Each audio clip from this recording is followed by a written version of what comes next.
Concept un jour, un ballon d'or. Un jour, un ballon d'or. Chaque jour, une légende.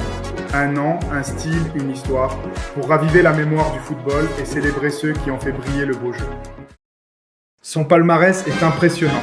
Ballon d'or 1963, champion d'Europe 1960 avec l'URSS, 5 fois champion du RSS avec le Dynamo Moscou, 3 coupes du RSS, médaille d'or olympique en 1956. On l'appelait l'araignée noire. Aujourd'hui, dans un jour, un ballon d'or, on s'arrête sur une histoire unique dans le football. L'histoire d'un joueur qui a marqué son époque, mais pas avec des buts. Un homme qui a dominé son poste au point de devenir le seul gardien de but à avoir remporté le ballon d'or.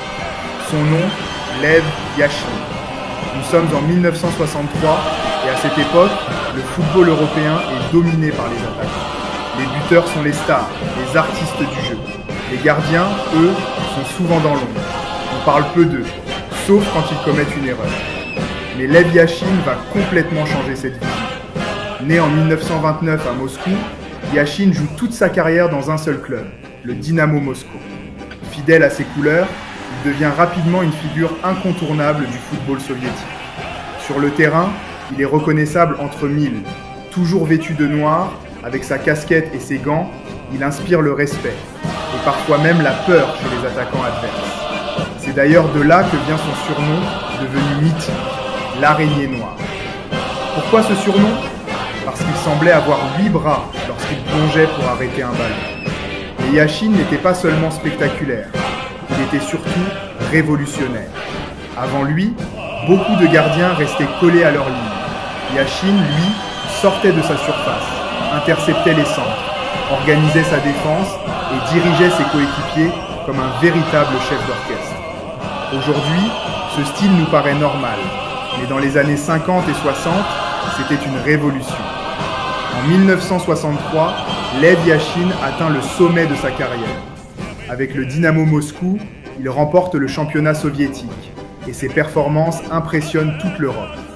Cette année-là, il multiplie les arrêts décisifs face aux meilleurs attaquants du continent. Réflexes incroyables, plongeons spectaculaires, autorité dans la surface, Yachine est partout. Les journalistes européens n'ont plus de doute. Ce gardien n'est pas seulement le meilleur à son poste, il est le meilleur joueur du monde. Et c'est ainsi qu'en 1963, Lev Yachine remporte le Ballon d'Or. Un exploit historique.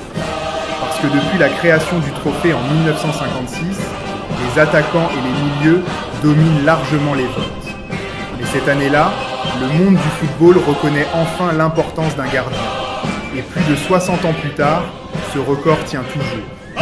Aucun autre gardien n'a réussi à remporter le Ballon d'Or. Mais l'histoire de Lev Yachine ne s'arrête pas là. Avec l'équipe nationale de l'URSS, il remporte également l'UEFA European Championship 1960, le premier championnat d'Europe de l'histoire. Au total, dans sa carrière, Lev Yachine aurait arrêté plus de 150 pénaltys, un chiffre absolument colossal. Il a aussi réalisé plus de 270 clean sheets, prouvant une régularité exceptionnelle au plus haut niveau. Mais au-delà des statistiques, Yachine a surtout laissé un héritage immense. Il a transformé la manière dont on voit le poste de gardien de but. Leadership, communication avec la défense, sorties aériennes, relances rapides, beaucoup des qualités attendues aujourd'hui chez un gardien moderne viennent directement de lui. C'est pour cela que la FIFA donnera plus tard son nom au trophée récompensant le meilleur gardien de la Coupe du Monde. Lev Yachine n'était pas seulement un grand gardien, il était une révolution dans les cages. Un joueur qui a prouvé qu'un gardien pouvait être le meilleur joueur du monde. Et aujourd'hui encore, son ballon d'or reste l'un des exploits les plus uniques de toute l'histoire du football. Alors une question pour vous. Depuis Lev Yachine, plusieurs gardiens ont marqué l'histoire. Gianluigi Buffon, Manuel Neuer ou encore Iker Casillas. Oliver Kahn, Fabien Barthez. Mais selon vous, quel gardien aurait vraiment mérité de remporter le Ballon d'Or après Lev Yachine ? Bienvenue dans un jour, un Ballon d'Or. Selon vous, qui sera le prochain ?